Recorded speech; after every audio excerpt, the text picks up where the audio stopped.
Hi everyone, and welcome back to our R tutorials on how to build a Blogdown website using R. At this point, we'll assume that you have already built your actual website using the Voucher Me academic theme. So this is what it should look like, and if you followed along from the last tutorial, yours should look exactly the same, except for your site name will be different. So we have the bio, skills, experience, accomplishments.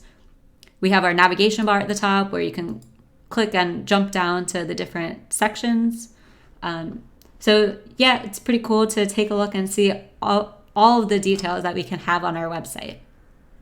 Just to give you a little hint of what's to come, this is what my website looks like, the final product. So I've changed the navigation bar, I have different sections, and you can navigate just like that. But for now, this is where we're all starting with, and today we'll focus on setting up some of the basic configurations. The first thing we're going to do is get rid of some of these Hugo academic default settings, and we just don't want this on our website.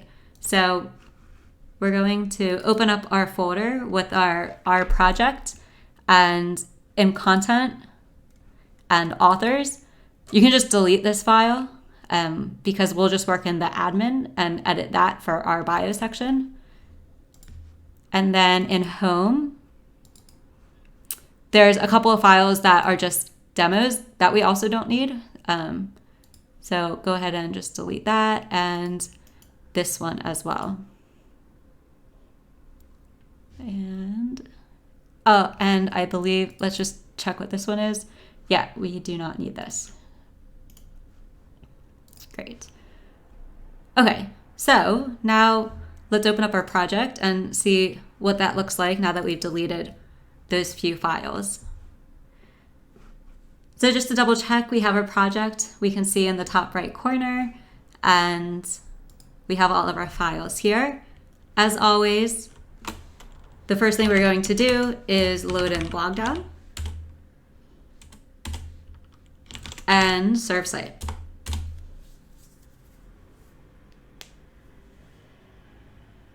And just from deleting those few files, we can see it already looks a little bit better. But of course, there's still a lot of material here. Okay, so we can close that for now. So the basic setups, we're going to start, as I said, it's some of the configuration stuff. So there's a config folder you can click on and navigate into, and there are 3 files here. So this is what we're going to be working through today. I'll just close out these. The first one, we're not going to actually change anything. It's just the language. So we want English. We're going to keep that as it is. Next up, we have menus. So as it says here, this is the navigation links. So I will open this back up actually. I want to serve this again. The navigation links are these at the top here. So it's exactly what it sounds like. It just navigates to the sections that you want. So here we can edit so it will be displayed as we want. So I'm gonna just do the model off of my actual website, but of course you can add whatever links you want. So I have a home, experience, blogs,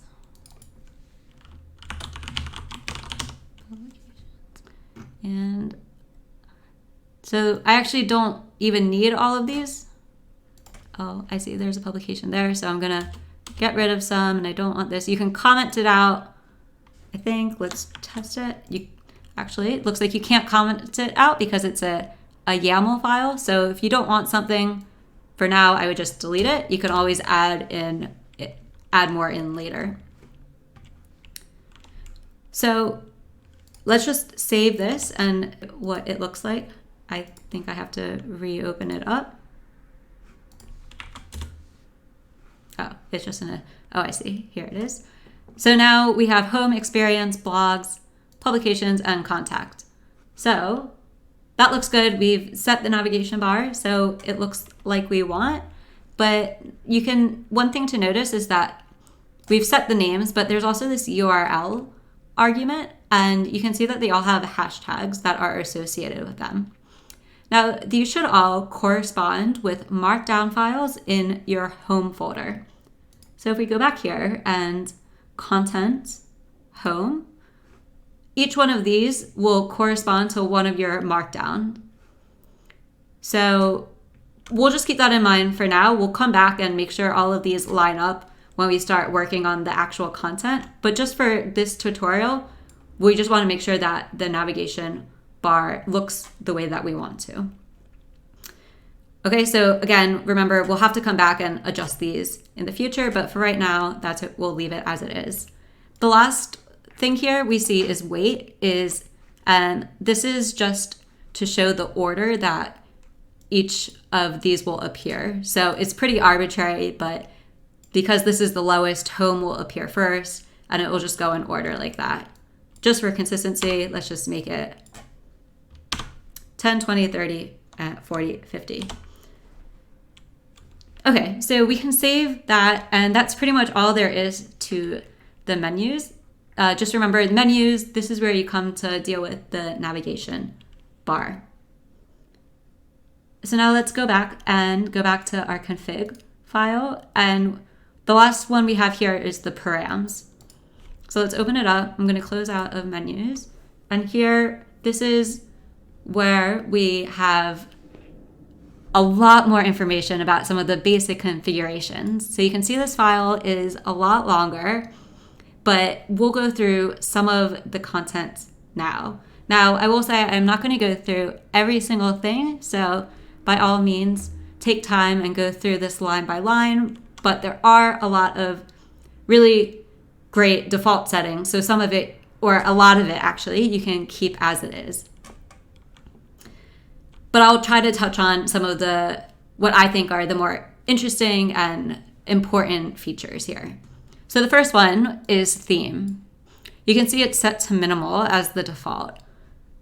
If we go to, now this is really, has some really good comments in it. So you can see that they actually put this website up at the top and it's commented out.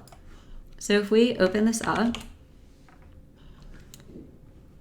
there's a lot of great information on this website. So if you have a question, I definitely recommend checking out this website. I go here all the time. And one thing, this is a really good link here, customization. And you can scroll down and read about it, but here you go, we have the color themes. So you can see minimal is one of the ones here. So this is what the website is default. It's the default setting. Let's see what happens if we change it to forest. So we see that forest is one of them. So we can just change it in here to forest.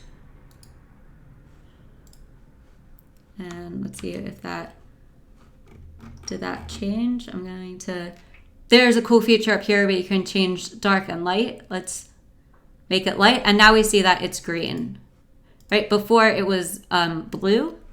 So I don't know about you, but that seems a little bit bright for me. So let's see what else we have. I like the blue. Minimal, that was okay, but just for something different, why don't we set it to ocean and see what that looks like. Ocean. I'm doing Control S to save it. And so you can see now it's saved. So every time we save it, it should automatically update in our local host. And that's pretty cool. So now we see that the colors have changed. And the theme is really just the different colors of the website. So I like that. That looks pretty good to me. So I'm happy with that. Let's go back to R and see what else. Oh, so as I pointed out, we had that day-night feature. You can turn this to light or dark, which is cool if you're at night. It's a little bit easier to read. But just for simplicity of this tutorial, I'm just going to turn this off. And this just means we'll have only the light setting. And I think if it updates, yep, I just refreshed it. And now you don't even have that option. Okay. You can change the font size. We're going to keep it the way it is because it's pretty easy to read. And now if we scroll down a little bit, we see this contact information. So you can edit or remove options as required. So here, if we scroll down to our contact, we can see all of this information. Now, we probably don't want all of this, so I'm going to take out a lot of it. We can put an example email, that's okay.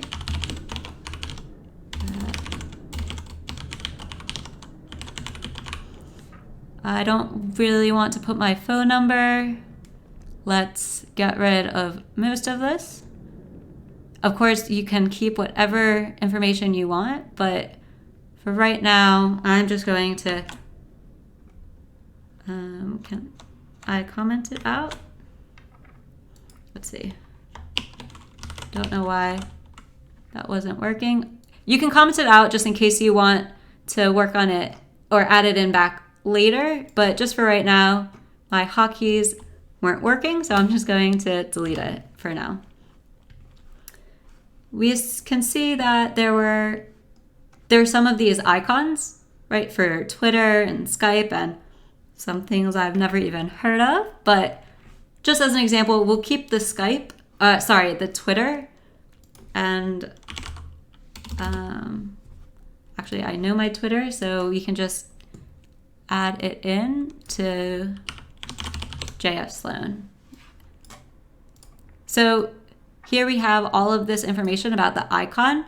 So this one is all for the relevant information for Twitter. So it comes from a certain pack. We can write something like follow me. You can add whatever text you want and make sure to put in the URL link. And I am just going to get rid of the rest of this. Okay, so let's save that, visit our site again, refresh.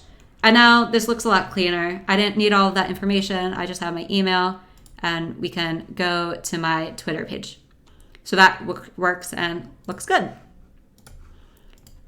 Okay, I've saved that. What else do we have? So if we keep scrolling down, again, you can go through some of these on your own, but I personally, this align, you can see how everything's on this left side. This is just if you would rather have it on the right, which we can change. I think I prefer it on the right. And this one's also a cool one, highlight active link. You can see as you highlight over, it becomes active, or if you click on it, it becomes active. So I also like that feature, so you can say that is true. If you don't like that, all you have to do is make it false. Okay, so we'll save that and keep scrolling down. This is all default settings, which is all nice and good for us, for our purposes.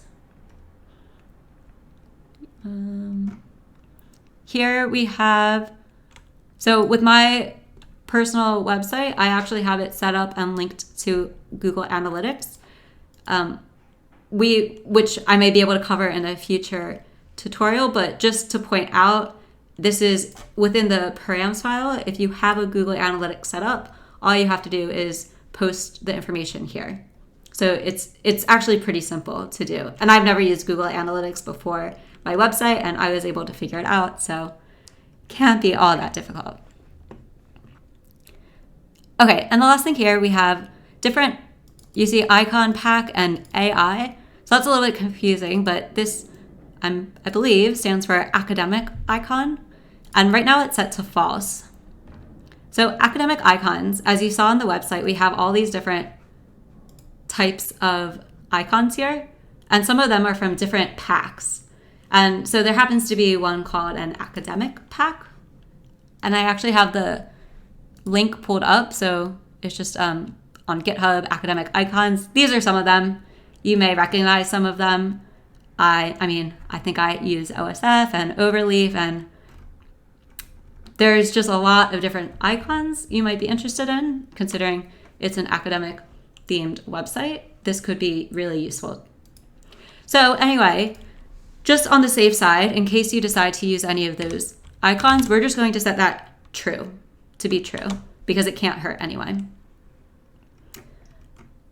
Okay, so let's take one. We just saved, make sure everything's saved, and we'll take one more look at this. And here, our navigation bar looks good. We can even click on contact because this was already set up. And we have some of our links. So everything's looking pretty good. So all we have left to do now is push all of our changes to GitHub. So rather than having it just on our local, we want it on our actual website. So let's head back over to R and of course go to the Git button, check all of the boxes to stage. And now, because we've already done the initial staging, we can do it just in our browser right here. So we don't have to go to the shell to stage. You can just check all of the boxes like I've just done. And now the same way, we just can go commit and website configuration and push commit, close, and push. Awesome. So now we can close out of this. And the last thing is to go back to our Netlify and watch. We can see our website is being built here.